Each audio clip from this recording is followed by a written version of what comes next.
शेतकरी मित्रांनो नमस्कार. टेक्नो फार्मिंग या यूट्यूब चॅनलवर तुमचे सगळ्यांचे स्वागत.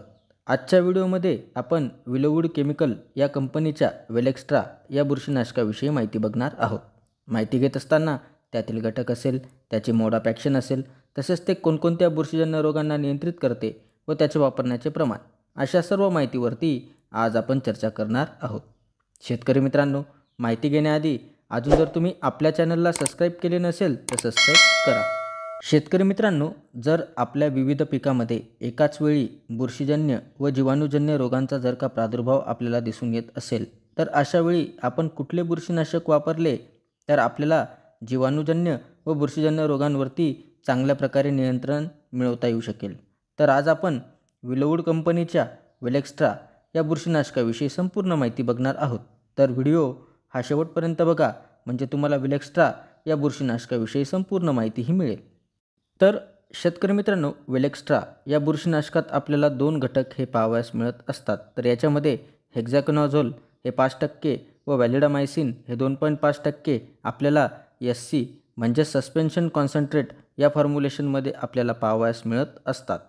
तसेच शेतकरी मित्रांनो, याची जर का आपण मोड ऑफ ॲक्शन बघितली तर हेक्झाकोनाझोल, तर शेतकरी मित्रांनो हे एक सिस्टेमिक बुरशीनाशक आहे जे बुरशींच्या अर्गस्टेरॉल सिंथेसिसवरती प्रतिबंध करते. त्यामुळे बुरशींचे जे पेशी कवच असते त्यांना तयार होण्यापासून रोखते. त्यामुळे बुरशी त्या ठिकाणी मरण पावत असते. तसेच हे एक ब्रॉड स्पेक्ट्रम बुरशीनाशक म्हणून ओळखले जाते, म्हणजे विविध पिकात विविध बुरशीजन्य रोगांना आपल्याला नियंत्रण देत असते. त्याच पद्धतीने व्हॅलिडामायसिन, तर हे एक चांगल्या प्रकारातले अँटीबायोटिक फंगिसाईड आहे जे बुरशींच्या सेल वॉलवर परिणाम करून बुरशींना मारते.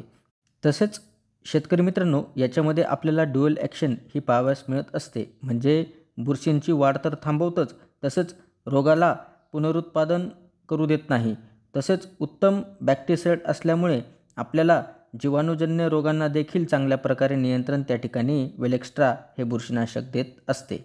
तर शेतकरी मित्रांनो, वेलेक्स्ट्राचा वापर आपण प्रिव्हेंटिव्ह तसेच क्युरेटिव्ह अशा दोन्ही अवस्थेत आपण करू शकतो. म्हणजे याची फवारणी जर का करायची झाली तर रोग येण्याआधी जर केली तर आपल्याला रोग येण्याच्या आधी नियंत्रण देत असते. त्याच पद्धतीने रोग आल्यावरती जर आपण फवारणी केली तर रोगाला बरं करण्यासाठी सुद्धा आपल्याला चांगल्या पद्धतीने नियंत्रण त्या ठिकाणी देत असते.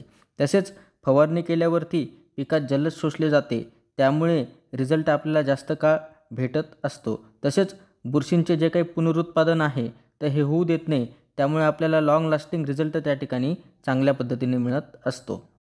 शेतकरी मित्रांनो, याचा वापर आपण कोणकोणत्या पिकात करू शकतो तर भात, द्राक्ष, टमॅटो, मिरची, काकडी, वांगी अशा विविध भाजीपाला व फळवर्गीय पिकामध्ये करू शकतो. त्याच पद्धतीने शेतकरी मित्रांनो, तसेच हे आता कोणकोणत्या बुरशीजन्य रोगांना नियंत्रित करत असते तर शेतकरी मित्रांनो, भात या पिकातील जो काही शीत ब्लाईट येतो तर त्याच्यावरती चांगल्या पद्धतीने नियंत्रण त्या ठिकाणी वेलेक्स्ट्रा हे बुरशीनाशक आपल्याला करताना दिसून येत असते. त्याच पद्धतीने द्राक्ष पिकातील पावडरी मिल्ड्यू व भाजीपाला पिकातील लीफ स्पॉट, तसेच टमॅटो पिकातील करपा नियंत्रणासाठी आपण वेलेक्स्ट्रा या बुरशीनाशकाचा वापर करू शकतो. तसेच विविध जे काही आपल्या पिकामध्ये पावडरी मिल्ड्यू तसेच करप्याचा जर का आपल्याला प्रादुर्भाव दिसून येत असेल तर आपण वेलेक्स्ट्रा या बुरशीनाशकाची फवारणी त्या ठिकाणी करू शकतो. तसेच शेतकरी मित्रांनो, याचे प्रमाण आपण फवारणीसाठी काय घेऊ शकतो तर याचे प्रमाण आपण एकरी 400 मिली प्रति एकर आपण फवारणीसाठी घेऊ शकतो. तसेच आपल्याला प्रति लिटर पाण्यासाठी जर का घ्यायचं झालं तर 2 मिली प्रति लिटर पाण्यासाठी आपण फवारणीसाठी हे घेऊ शकतो. तर शेतकरी मित्रांनो, हे एक चांगले सिस्टेमिक व ब्रॉड स्पेक्ट्रम बुरशीनाशक आहे व याचा वापर आपण जीवाणूजन्य व बुरशीजन्य रोगांच्या नियंत्रणासाठी करू शकतो. तरी कंपनी लेबलच्या सल्ल्यानुसार जर आपण वापर केला तर त्या ठिकाणी नक्कीच आपल्याला चांगल्या पद्धतीने रिझल्टही मिळतील. तर शेतकरी मित्रांनो, आजच्या व्हिडिओमध्ये आपण वेलेक्स्ट्रा या बुरशीनाशकाविषयी माहिती बघितली. ती माहिती तुम्हाला कशी वाटली आम्हाला कमेंटद्वारे नक्की कळवा. तसेच तुम्ही जर आपल्या चॅनलवरती नवीन असाल तर आपल्या चॅनलला सबस्क्राईब करून व्हिडिओला लाईक करा, शेअर करा. धन्यवाद.